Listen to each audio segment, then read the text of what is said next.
ഹരിശ്രീ ഗണപതയേ നമഃ. അവിഘ്നമസ്തു. ഓം നമോ ഭഗവതേ വാസുദേവായ. ശ്രീകൃഷ്ണ പരമാത്മനേ നമഃ. ഓം നമോ നാരായണായ. ഓം നമോ നാരായണായ. ഓം നമോ നാരായണായ. നാരായണ ജയ നാരായണ ജയ നാരായണ ജയ നാരായണ. നാരായണ തവ പാദസരോജം അകമേ വിലസുഖ. നാരായണ ജയ. കരളിൽ വിവേകം കൂടാതെ കണ്ടര നിമിഷം ബത കളയരുതാരും. മരണം വരുമിനി എന്നു നിനഞ്ചിഹ മരുവുക സതതം. നാരായണ ജയ. കാണുന്നു ചിലർ പലതുമുപായം, കാണുന്നില്ല മരിക്കുമിതെന്നും. കാൺകിലും ഒരു നൂറ്റാണ്ടിനകത്തിൽ എന്നേ കാണൂ. നാരായണ ജയ. കിമപി വിചാരേ ചേടുകിൽ മാനുഷ ജന്മനി വേണം മുക്തി വരേണ്ടുകിൽ. കൃമിജന്മത്തിലും എളുതായി വരുമീ വിഷയസുഖം ബത. നാരായണ ജയ.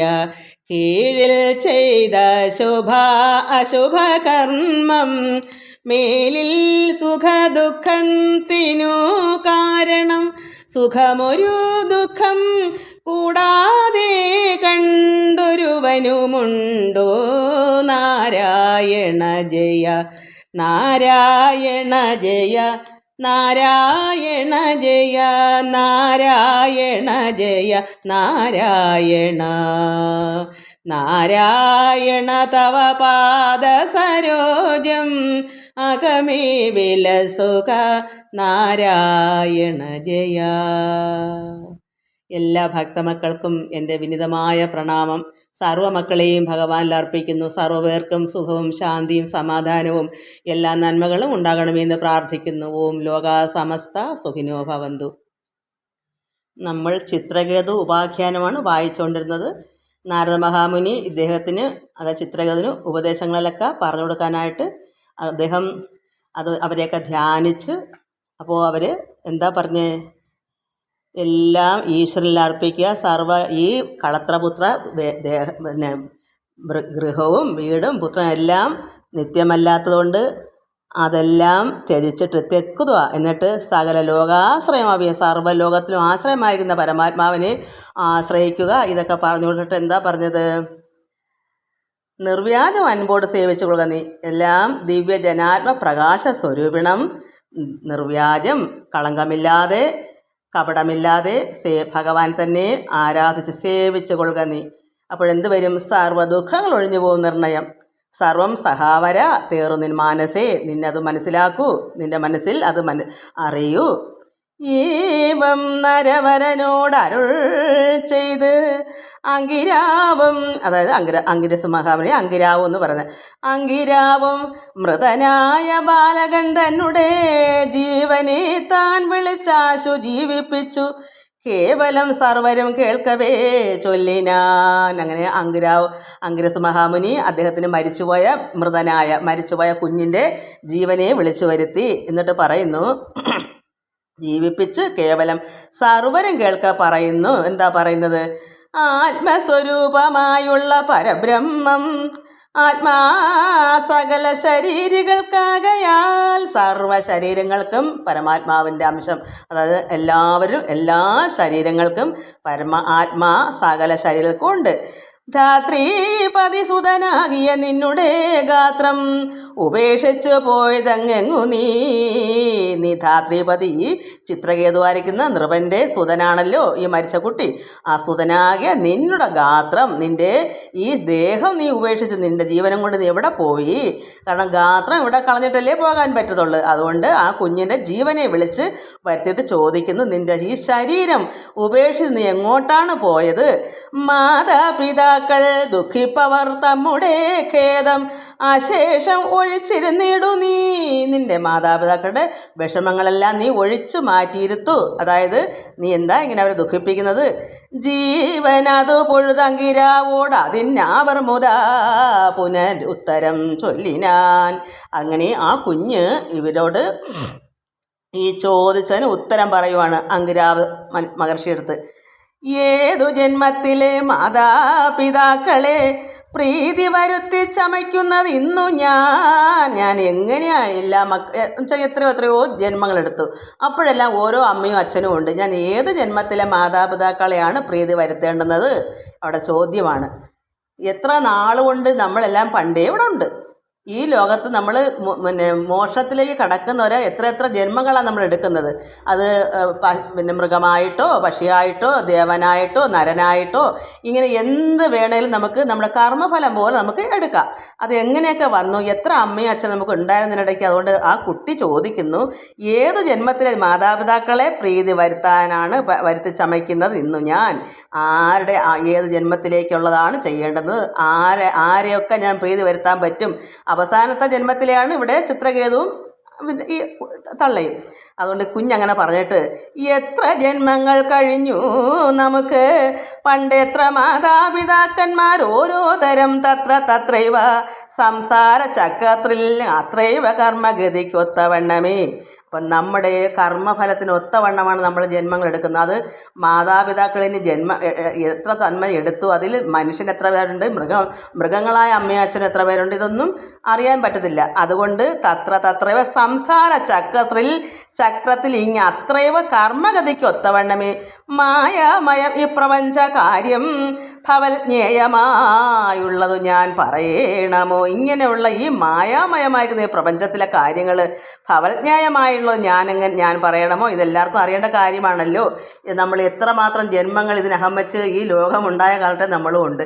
എങ്ങനെ എത്ര ജന്മം ആരുടെയെല്ലാം വയറ്റിൽ ഏതെല്ലാം മൃഗങ്ങളും ഏതെല്ലാം പക്ഷികളും ആയിട്ട് നമ്മളിവിടെ കഴിഞ്ഞു എന്ന് നമുക്ക് അറിയാനൊക്കത്തില്ല. എത്രമാത്രം അമ്മമാരും അച്ഛനും ഇവിടെ ഉണ്ടെന്നും.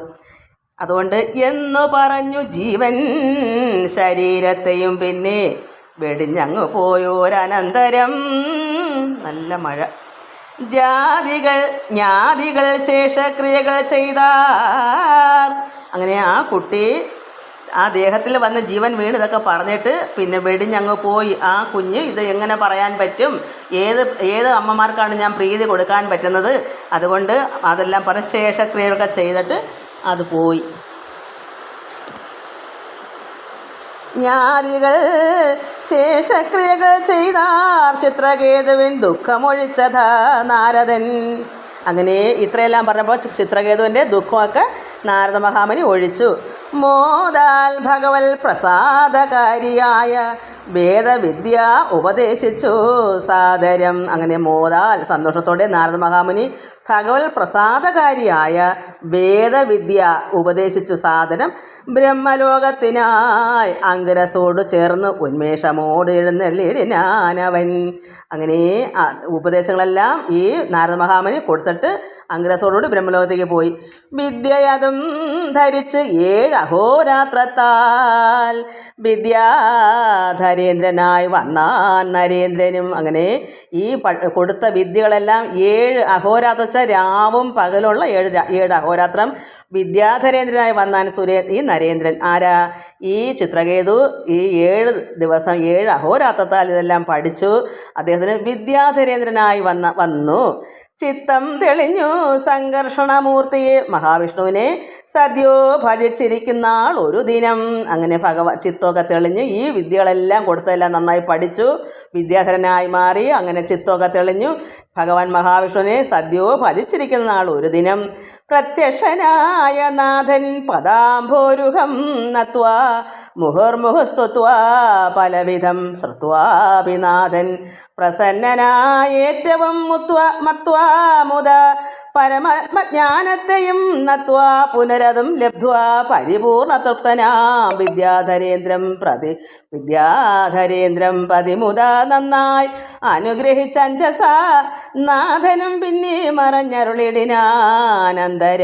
അങ്ങനെ അദ്ദേഹം ഇതെല്ലാം പഠിച്ചിട്ട് പ്രത്യക്ഷനായപ്പോൾ ഭഗവാനെ ഭജിച്ചങ്ങനെ ഇരുന്നു. ഇപ്പോൾ സംഘർഷണമൂർത്തിയായിരിക്കുന്ന ഭഗവാൻ നാരായൺ മഹാവിഷ്ണു ഇദ്ദേഹം ഭജിച്ച് ഇരുന്നപ്പോൾ ഒരു ദിവസം ഭഗവാൻ നാഥൻ പ്രത്യക്ഷമായി. അങ്ങനെ നത്വ വീണ്ടും സ്തുതിച്ചു തുടങ്ങി.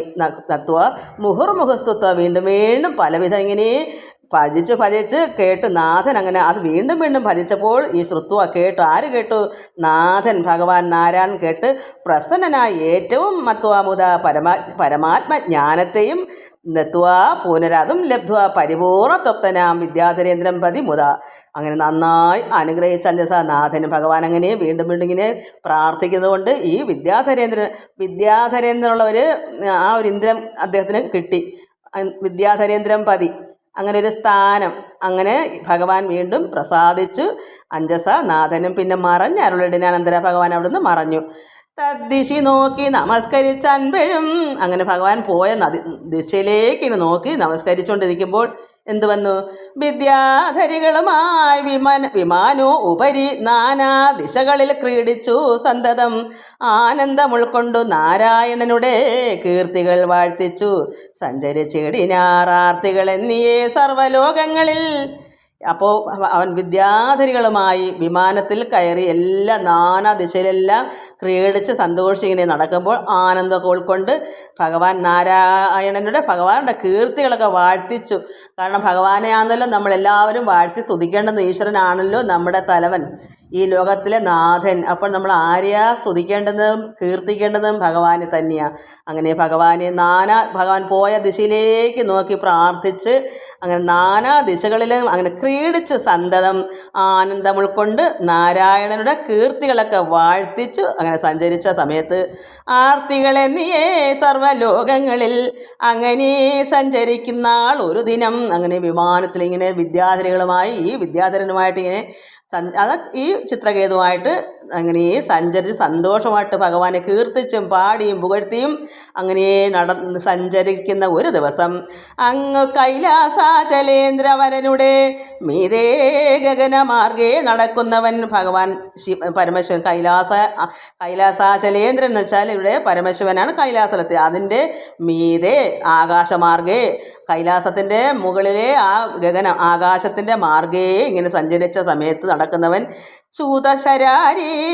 ഈ ശിവൻ തൻ ദേവിയെ തന്നെ തിർത്തുട തന്മേലിരുത്തി ഇരിക്കുന്നത് അത്യാദരേണ കണ്ടാശു ചൊല്ലിയിടിനാൻ. അങ്ങനെ ഈ വിദ്യാധരനായ ഈ ചിത്രകേതു ഇങ്ങനെ സഞ്ചരിച്ചുകൊണ്ടിരുന്നപ്പോൾ ചൂതശരാരി എന്ന് വെച്ചാൽ ഭഗവാൻ ശിവൻ്റെ മടിത്തട്ടിയിൽ ഇങ്ങനെ അങ്കത്തട്ടിൽ ദേവിയെ ഇരുത്തി സന്തോഷിച്ചിങ്ങനെ ഇരിക്കുന്ന തിർത്തുട തന്മേലിരുത്തി ഇരിക്കുന്ന അത്യാദരണ കണ്ടാശു ചൊല്ലി. ആരായി? ചിത്രകേതുവും വിദ്യാധരികളുമായിട്ട് സഞ്ചരിക്കുമ്പോൾ അവരുടെ കൂടെ എന്താ ചൊല്ലുന്നേ? വിദ്യാധരികളെ കാൺമിനിതു മഹാവിദ്യാബ്ധിപാരകനായ മഹേശ്വരൻ. അതായത് വിദ്യാധരികളെ ചിത്രകേതുവിൻ്റെ കൂടെ ഉള്ള വിദ്യാധരികളോട് പറയുന്നു. വിമാനത്തിൽ സഞ്ചരിക്കുമ്പോൾ ഭഗവാൻ പരമേശ്വരൻ ഇങ്ങനെ മടിത്തട്ടിൽ പാർവതിയും കൊണ്ടിങ്ങനെ സന്തോഷിച്ച് ലാളിച്ചിങ്ങനെ ഇരുത്തിയപ്പോൾ ഇത് കാൺമിൻ വിദ്യാർത്ഥികളെ കാൺമിൻ. ഇതു എന്താ? മഹാവിദ്യാബ്ധിപാരകനായ അത്രത്തോളം വിദ്യ കൊണ്ട് അമ്പുധം പോലെ, കാരണം സമുദ്രം പോലെ വിദ്യയുള്ള ആളാണ് പരമശിവൻ. അതുകൊണ്ട് വിദ്യാബ്ധി പാരകനായ ഈ മഹേശ്വരൻ, ഈ പരമാത്മാവായ ശിവൻ നിത്യം സുരമുനീന്ദ്രാദി സമക്ഷമാം തൽസഭയെങ്കിൽ ആശലജ തന്നെയും, അതായത് നിത്യവും ഇങ്ങനെ ഭഗവാൻ പരമേശ്വരൻ സുരമുനീന്ദ്രാദി സമക്ഷമാം, ദേവന്മാരാണ് സുരനും മുനീന്ദ്രാദികൾ സമക്ഷത്തിലിരിക്കുന്ന സമയം അവരെല്ലാവരും ആ സഭയിലുണ്ട്. ദേവന്മാരും മുനീന്ദ്രനും ഒക്കെ ഉള്ള സമക്ഷത്തിൽ തൽസഭയെങ്കിൽ ആ അവരിയ്ക്കുന്ന സഭയിൽ അചലജ തന്നെയും ലജ്ജ കൂടാതെ മടിയിൽ എടുത്തു വച്ച് ഈ ജനത്തെ പ്രതിശങ്കയുമെന്നിയേ ഈ ഇരിക്കുന്ന ജനങ്ങളെ ജനങ്ങളുടെ ഒരു ശങ്ക പോലും ഇല്ലാതെ ഒരു നാണോ ഒന്നും ഇല്ലാതെ എന്നുള്ള അതിൻ്റെ അർത്ഥം. അവിടെ മുനിമാരും ദേവന്മാരൊക്കെ ഇരിക്കുന്ന സഭയിൽ ഇങ്ങനെ ദേവിയെ ഇങ്ങനെ ഇരുത്തിയേക്കുന്നതിന് ഈ ജനത്തെ പ്രതി ശങ്കയും എന്നേ ഇല്ലാതെ വർത്തിപ്പത് അത്യന്ത കഷ്ടമത്രേ തുലോം. ഇതൊരു വല്ലാത്ത കഷ്ടം തന്നെ എന്ന് ഈ ചിത്രകേതു വെറുതെ അങ്ങ് പറഞ്ഞതാണ്. മനസ്സിലൊന്നും ശുദ്ധനല്ലേ, മനസ്സിൽ വെച്ചുകൊണ്ടൊന്നും അല്ല പറഞ്ഞത്, കണ്ടപ്പോൾ അത് പറഞ്ഞു ഇത്രയേ ഉള്ളൂ. കാരണം അദ്ദേഹത്തെ ഇതെല്ലാം അത്രമാത്രം ഭക്തനായി എല്ലാ ഗുണങ്ങളും ഭഗവാന്റെ പ്രസാദങ്ങളും എല്ലാം കിട്ടി ഭഗവാൻ നാരായണൻ്റെ പ്രത്യക്ഷപ്പെട്ട് അനുഗ്രഹം കൊടുത്ത് വിദ്യാധരനായി അങ്ങനെയല്ലേ വിദ്യാധരികളുമായിട്ട് സഞ്ചരിക്കുന്നത്. അങ്ങനെയെല്ലാം കിട്ടിയ ആൾ കളിയാക്കത്തില്ല. പക്ഷേ സന്തോഷം കൊണ്ടായിരിക്കും അങ്ങ് പറഞ്ഞത്. അതിന് വരണ്ടേ, മുൻ ജന്മങ്ങളിലെ ചില കർമ്മവാസനകൾ കാണും, എന്തെങ്കിലും വന്ന് ഒരു അസുരനായിട്ടൊക്കെ ജനിക്കണമെന്ന്. അതുകൊണ്ടാണ് അവിടെ അങ്ങനെ വന്നത്.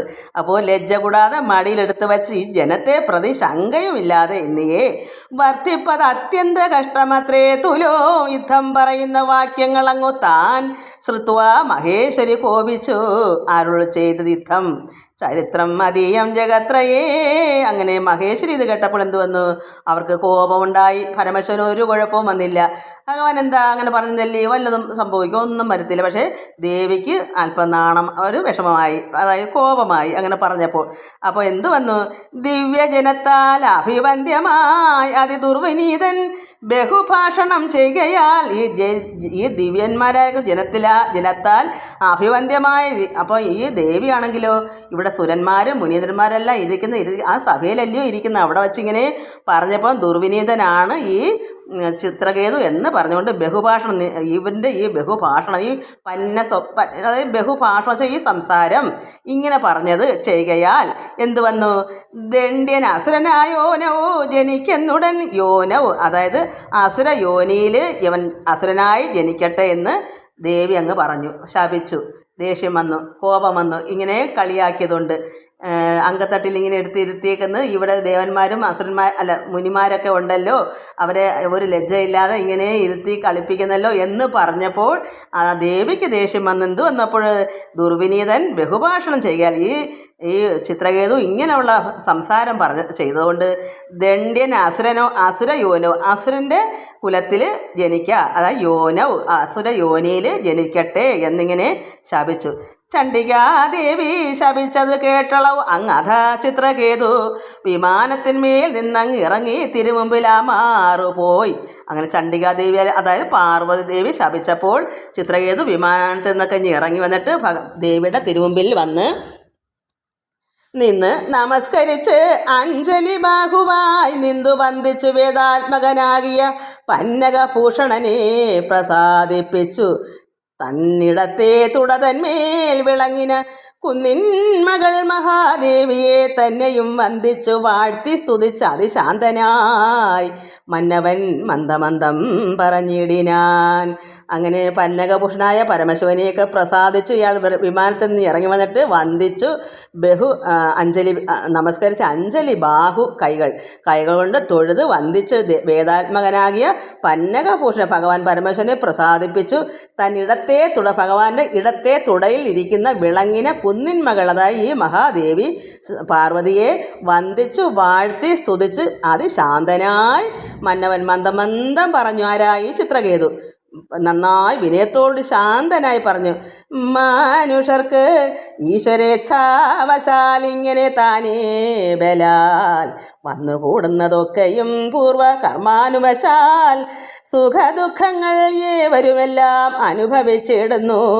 അതായത് നമ്മൾ കഴിഞ്ഞ ജന്മങ്ങൾ ചെയ്ത കർമ്മഫലത്തിൻ്റെ ഇതുകൊണ്ട് നമുക്ക് എങ്ങനെയൊക്കെ വരണമെന്ന് നമുക്ക് തീർത്തറിയാൻ പറ്റത്തില്ല.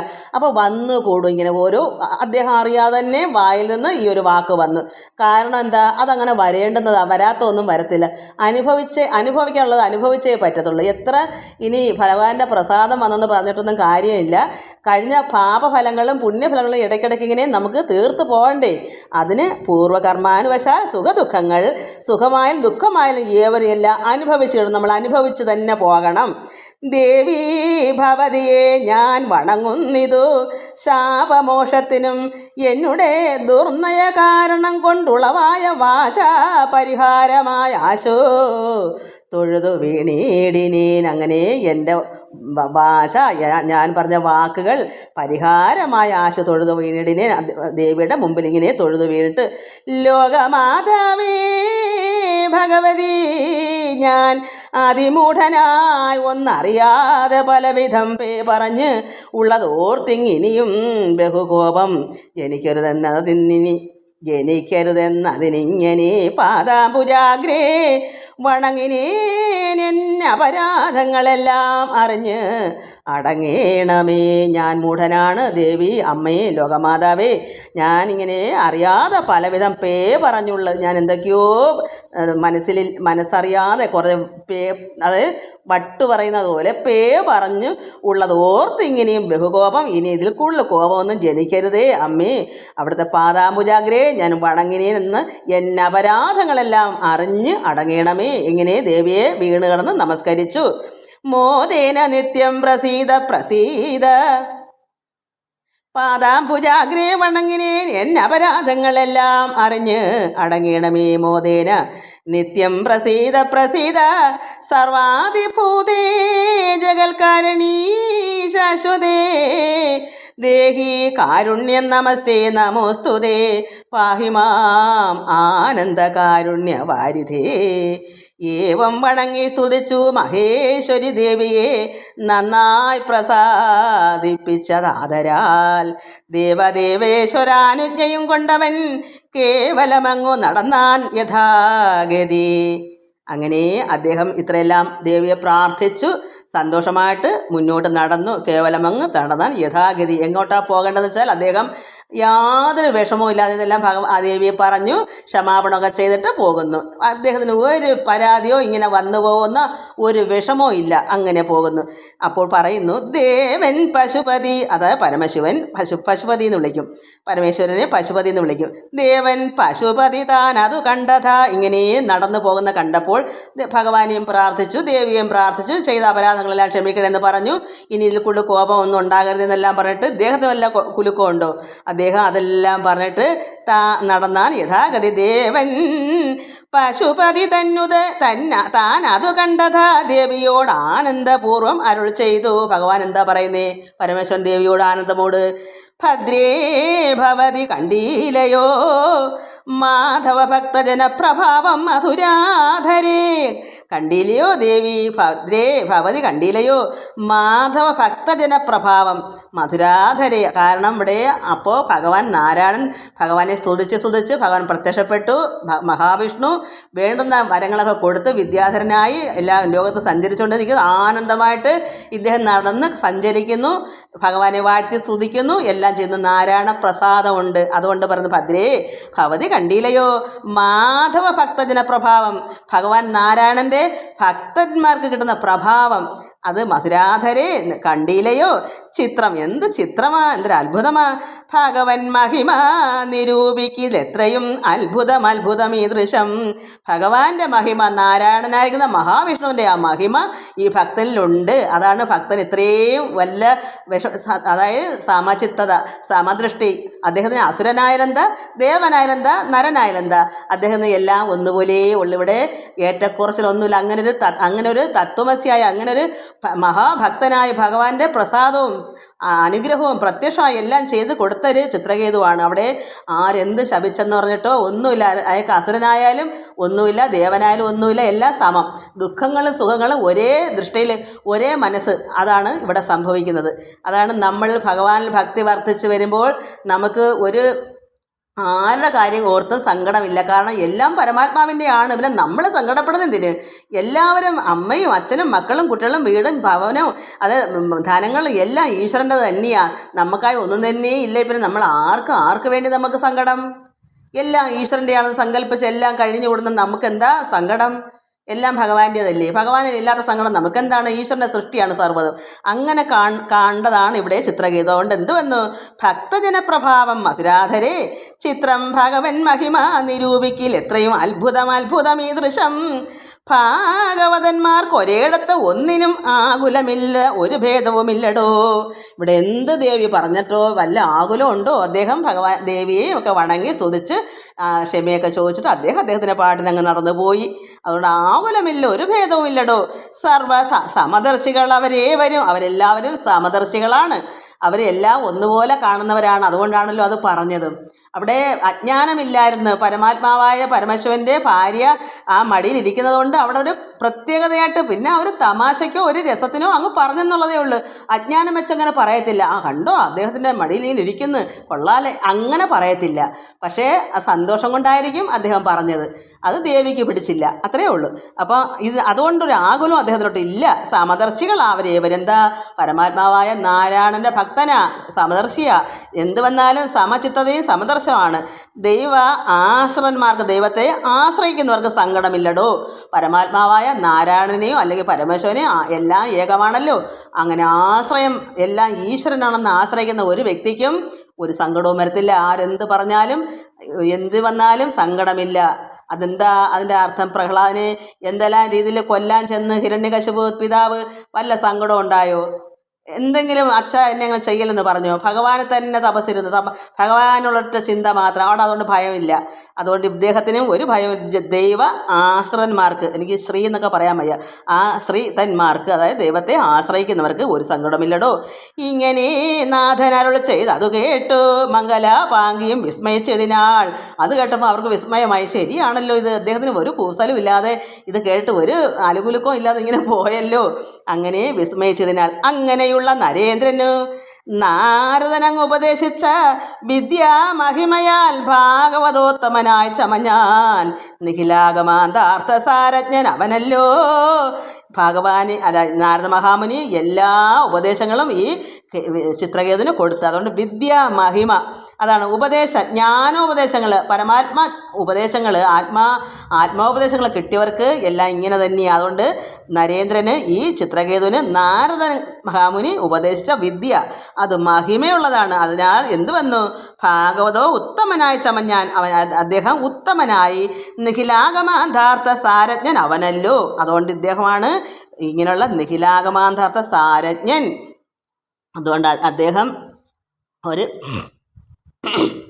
അല്ലോ പാർവതീ ദേവിതൻ ശാപം നിമിത്തമായി പൂർവദേവാകാരേണ വൃത്രനായതും. അങ്ങനെ ഇദ്ദേഹം വൃത്രനായി, പിന്നെ ഈ ഹോമകുണ്ടത്തിൽ നിന്ന് അസുരനായി വന്നത് ഈ ചിത്രകേതുവാണെന്നാണ് ഇവിടെ പറയുന്നത്. അതുകൊണ്ട് പാർവതി ദേവിതൻ ശാപം കൊണ്ട് പൂർവദേവാകാരേണ വൃത്രനായതും തന്മഹിമാവതുമായതെന്നിങ്ങനെ നിർമ്മലനാം നൃപനോട് അരുളി ചെയ്തു.